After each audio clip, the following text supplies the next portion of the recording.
I am sitting in an empty apartment right now staring at an engagement ring on the coffee table. 8 months ago, I thought I was the happiest man alive. Megan was everything I ever wanted in a partner. Beautiful, confident, full of life.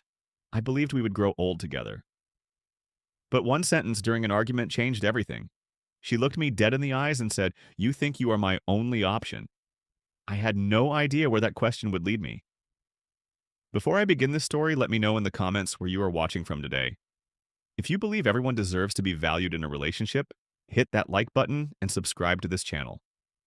What would you do if the person you loved made you feel replaceable? Stay with me because what happened next changed my life forever. Let me take you back to where it all started. 2.5 years ago, I walked into a coffee shop in downtown Portland, Oregon. I was 28 years old working as a software engineer at a mid-sized tech company. I have never been the outgoing type. I am the kind of guy who sits in the corner headphones on, focused on my laptop screen. Making small talk with strangers was never my strength, but I always considered myself genuine and hardworking. That afternoon, I was deep into debugging some code when I felt something warm splash across my keyboard. I looked up to see a woman with auburn hair and panicked green eyes holding an almost empty cup of coffee. Half of its contents were now dripping down my screen. "Oh my God, I am so sorry," she said, grabbing napkins from the dispenser. I tripped over my own feet. "Please let me buy you a new coffee." "Actually, let me pay for cleaning your laptop. I feel terrible." Her name was Megan. She was 26, worked as a marketing coordinator, and had the kind of confident smile that made you feel like you were the only person in the room. We ended up talking for 3 hours that day. She was witty, ambitious, and completely different from anyone I had ever dated. By the time we exchanged numbers, I was already falling for her. The first 6 months of our relationship felt like something out of a movie. Megan was the one who initiated most of our dates. She would text me first planned surprise dinners and tell me how lucky she was to find a genuine guy in a city full of players. She introduced me to all her friends, proudly calling me her boyfriend. For the first time in my life, I felt truly wanted. I started changing for her. I bought new clothes because she mentioned she liked men who dressed well. I forced myself to attend social events even though crowds made me uncomfortable. I wanted to be the man she deserved. After a year and a half together, I proposed. We were hiking at Multnomah Falls, the mist from the waterfall creating rainbows in the sunlight. When I got down on one knee, she screamed yes before I could even finish asking. That moment, I thought my life was complete. Everything shifted about 3 months after the engagement. The changes were subtle at first, so small I barely noticed them. Megan started making comments that seemed innocent on the surface, but left a strange feeling in my stomach. "My friend Jessica is dating a lawyer," she mentioned one evening while we were cooking dinner. "He just bought her a Gucci bag for their 6-month anniversary." I nodded, not sure what to say. We were making pasta together, something we used to do every Sunday. Another time she came home from work and casually said, "Derek at my office drives a Tesla. He is only 32. Can you believe that I brushed these comments aside? She was just sharing stories from her day, I told myself. That is what couples do. But then the criticism started. She began pointing out flaws I never knew I had. My fashion sense was not sophisticated enough. My car, a reliable Honda Civic I had paid off years ago, was embarrassing to be seen in. Our apartment, which I thought was cozy and comfortable, was suddenly too small and too outdated. "I just think we should aim higher," she would say. "Do you not want better things in life?" I did want better things. So I started taking on freelance projects after my regular job. I worked weekends and late nights, saving every extra dollar for a bigger engagement ring for the wedding she deserved for the future she wanted. I thought if I just tried harder, she would be happy again. Then came the night that shattered everything. It was a Saturday evening, and we were sitting at the kitchen table with wedding magazines spread out in front of us. Megan had been researching venues, and her eyes were glowing with excitement. "I found the perfect place," she announced. "There is this resort right on the coast. We could have the ceremony on the beach at sunset. I am thinking 200 guests, a live band, the whole dream." I looked at the price estimates she had printed out. The total came to around $60,000. "That sounds beautiful," I said carefully. "But what if we did something a little smaller? Maybe 80 guests, we could save the rest for a down payment on a house." The light in her eyes went cold. "You are so cheap," she spat. You do not love me enough to give me my dream wedding. Megan, that is not fair. I am thinking about our future. A house would be an investment. She pushed back from the table and stood up, arms crossed. Our future. You mean your future. You have never cared about what I want. That is not true. I work extra hours every week to save money for us.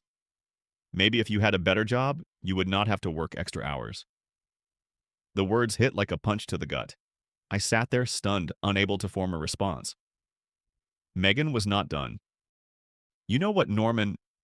Her voice was ice. You think you are my only option. Guys still ask for my number all the time. I chose you, but do not make me regret it. She turned and walked into the bedroom, slamming the door behind her. I sat alone in the dim kitchen, her words echoing in my skull. For the first time since we met, I wondered if she had ever really loved me at all. I did not sleep that night. I lay on the couch replaying her words over and over. By morning, I had convinced myself that she was just stressed about wedding planning. She would apologize and we would move past this. But the apology never came. When Megan emerged from the bedroom, she acted like nothing had happened. She poured herself coffee, scrolled through her phone, and hummed a song under her breath. I waited for her to bring up the argument. She did not. Finally, I spoke. About last night, I think we should talk. She glanced up briefly. What about it? The things you said. About me not being your only option. Megan shrugged, still looking at her phone. I was just being honest. You should appreciate that I am real with you instead of pretending everything is perfect. But it hurt me. She finally put her phone down and looked at me with something close to pity. Maybe if you tried harder, I would not have to remind you. I swallowed the pain. Maybe I was being too sensitive. Maybe she was right. Maybe I needed to try harder. Over the following weeks, Megan's behavior escalated. At her friend's birthday party, she spent the entire evening flirting with a man I had never seen before. He was tall, well-dressed, and apparently hilarious, because Megan could not stop laughing at everything he said. I sat alone at a table in the corner, nursing a drink and watching my fiancée touch another man's arm. On the drive home, I finally said something. You seemed pretty friendly with that guy tonight. Do not be so insecure, she snapped. It is embarrassing. He is just a friend of a friend. I was being polite. You barely looked at me the whole night. Because you sat in the corner like a ghost. Maybe if you were more social, I would have something to talk to you about. I fell silent. Once again, everything was my fault. Her phone became another source of tension. It buzzed constantly with messages from someone named Derek from work. Every time a notification appeared, she would smile at the screen, then flip her phone face down. When I asked about it, she dismissed me. Derek is just a colleague. We are working on a project together. Stop being so paranoid. I wanted to believe her. I needed to believe her. One evening, I met my best friend Tyler at a bar we used to frequent back in college. Tyler was the one person who had known me for over a decade, the one friend I trusted completely. We grabbed a booth in the back, and after a few drinks, everything came pouring out. I told him about the comments, the criticism, the constant feeling that I was never enough. I told him about the birthday party, about Derek, about the night she told me I was not her only option. Tyler listened without interrupting, his expression growing darker with each revelation. When I finished, he leaned back and shook his head. Dude, that is not normal. She is manipulating you. What do you mean? Think about it. Before Megan, you were confident. You were happy with who you were. Now look at you. You second-guess everything. You work yourself to exhaustion trying to meet her standards. And no matter what you do, it is never enough. I stared at my drink. She just has high expectations. No, she has you trained to believe you are not good enough. That is different. Tyler leaned forward. Let me ask you something. When was the last time she did something nice for you without expecting something back? I opened my mouth to respond, then closed it. I could not think of a single instance. You deserve someone who sees your worth, Tyler said, not someone who keeps reminding you that you are replaceable. His words stayed with me for days, but I still was not ready to face the truth. That came a week later. Megan was in the shower and her phone was on the coffee table. It had been buzzing nonstop for several minutes. I was not planning to look. I trusted her. But then a message preview flashed across the screen. Derek, I miss you today. That dress looked amazing on you. My heart stopped. Without thinking, I picked up the phone. There were dozens of messages from Derek. Flirtatious compliments, heart emojis, plans to meet for private lunches, details about how he could not stop thinking about her. There was no proof of a physical affair, but this was something almost worse. An emotional betrayal. A secret relationship she had been nurturing while telling me I was paranoid. When Megan came out of the bathroom, I was sitting on the couch, her phone in my hand. Her face went pale. What are you doing with my phone? Who is Derek? My voice was steady, but my hands were shaking. Her expression shifted from shock to anger in an instant. You went through my phone. How dare you? That is a complete violation of my privacy. Are you seriously turning this around on me? I just read messages from another man telling you how much he misses you. Derek is just a friend. You are being paranoid just like always. She snatched the phone from my hand. This is exactly why I sometimes wonder if I made the right choice. Somehow I ended up apologizing that night. I do not even remember how it happened. She twisted everything until I believed I was the one who had done something wrong. I went to bed feeling like a criminal for being concerned about my own relationship. In the weeks that followed, Megan weaponized our engagement. Every time I expressed any discomfort or disagreement, she would say the same thing. If you cannot handle me, maybe we should not get married. And every time I backed down. I was terrified of losing her. My work began to suffer. I could not concentrate. I was making mistakes I never would have made before. At night, I lay awake staring at the ceiling, wondering what was wrong with me, why I could not make her happy. My mother called one Sunday afternoon. Linda has always had a sixth sense when it comes to her children. Norman, are you okay? You sound exhausted. Just busy with work, Mom. Nothing to worry about. If you ever need to talk, I am here. You know that, right? I know, thanks, Mom. I hung up and sat in silence. I was too ashamed to tell her the truth. There was a night when I sat alone in my car in the company parking lot, unable to make myself drive home. The thought of walking through that door, of seeing Megan's disappointed expression of trying and failing again to be enough, was more than I could bear. I gripped the steering wheel and cried for the first time in years. When I finally looked at myself in the rearview mirror, I did not recognize the man staring back. His eyes were hollow. His shoulders were slumped. He looked defeated. This was not who I was supposed to be. The next day, something unexpected happened. Our company had a major presentation, and I was responsible for demonstrating the new software features our team had developed. Despite everything going on in my personal life, I had poured myself into this project. It was the one area where I still felt competent. The presentation went better than I could have hoped. The technical director praised my work in front of the entire department.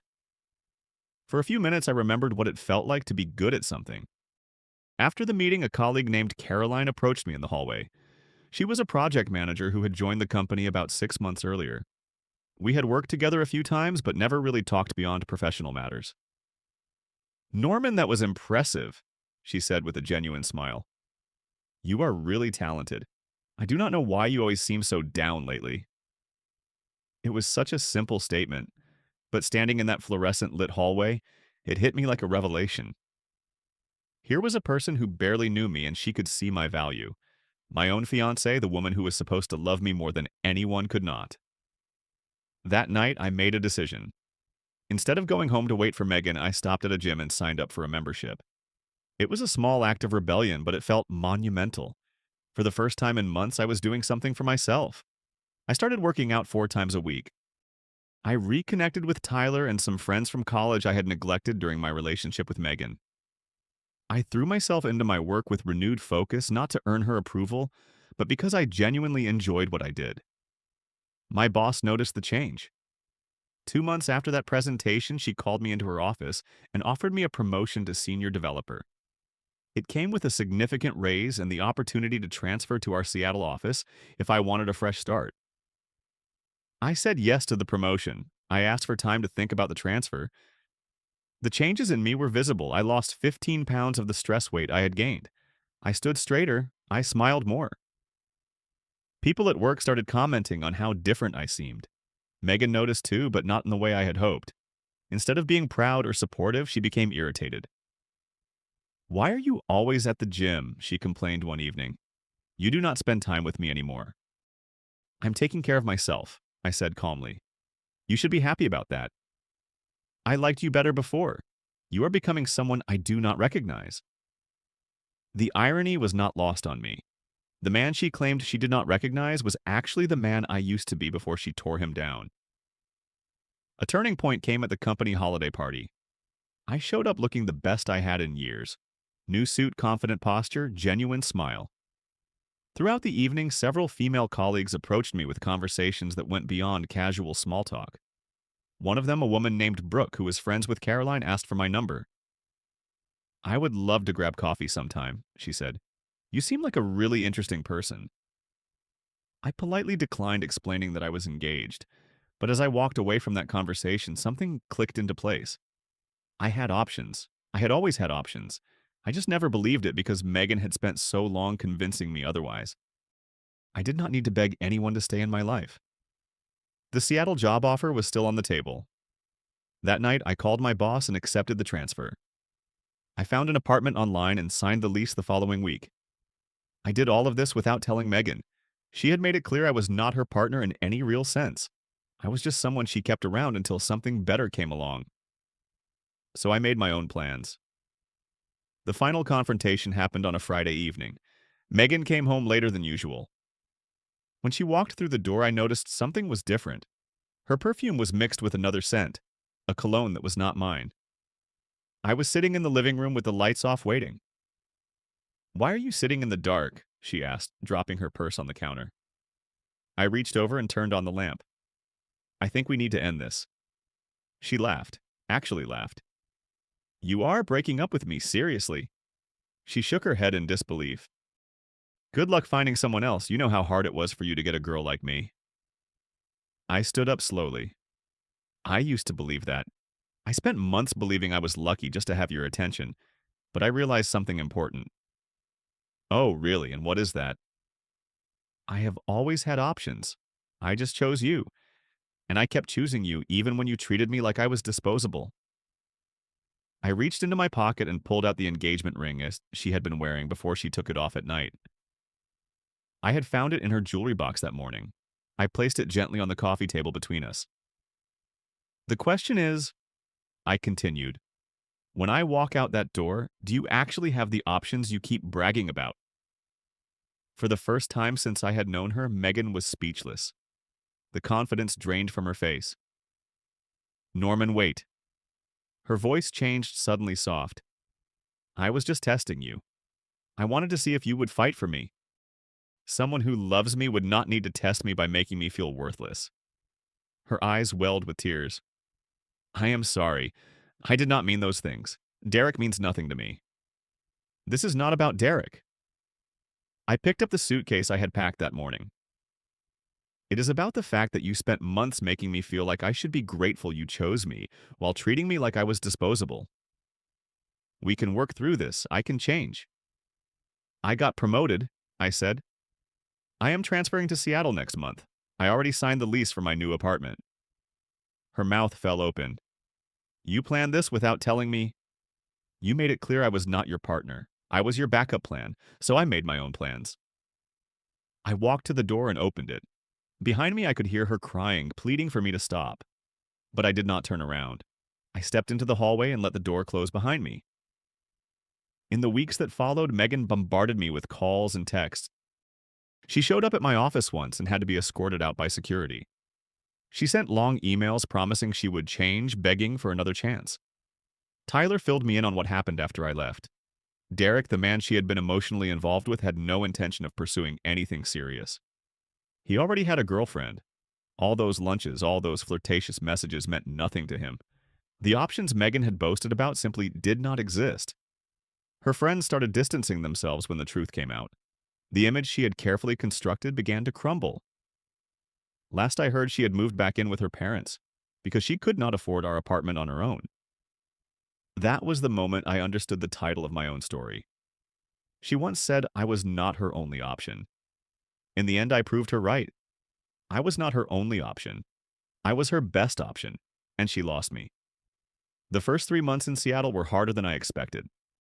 Starting over sounds exciting in theory, but the reality is lonelier. There were nights when I lay in my new apartment and wondered if I had made a terrible mistake. Maybe I should have tried harder. Maybe I gave up too easily. But every morning I woke up and the weight on my chest was a little lighter. I did not have to perform anymore. I did not have to prove I was worthy of love. I could just exist as myself. My new job was challenging in the best way.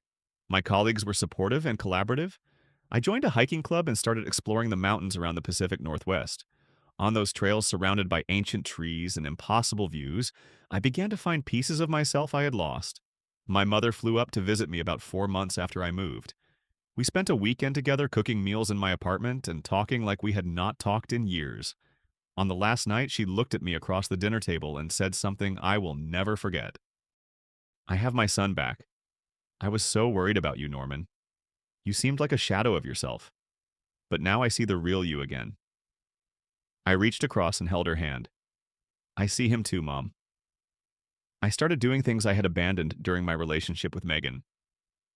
I picked up my guitar again, learning songs I had always wanted to play. I read books for pleasure instead of skimming articles to find conversation topics that might impress her. I went camping alone and discovered I actually enjoyed my own company. The truth I learned was painful but necessary. During my time with Megan, I had slowly erased myself. I was so focused on becoming the man she wanted that I forgot who I actually was. Every decision was filtered through the question of whether it would make her happy. My own happiness never entered the equation.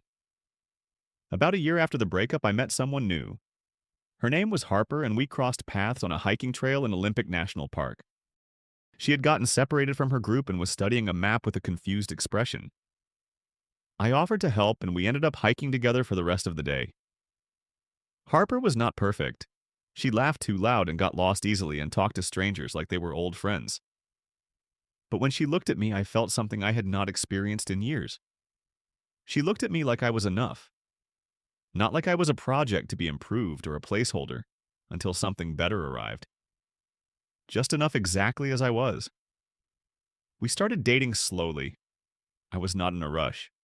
Neither was she. For the first time, I was in a relationship without fear.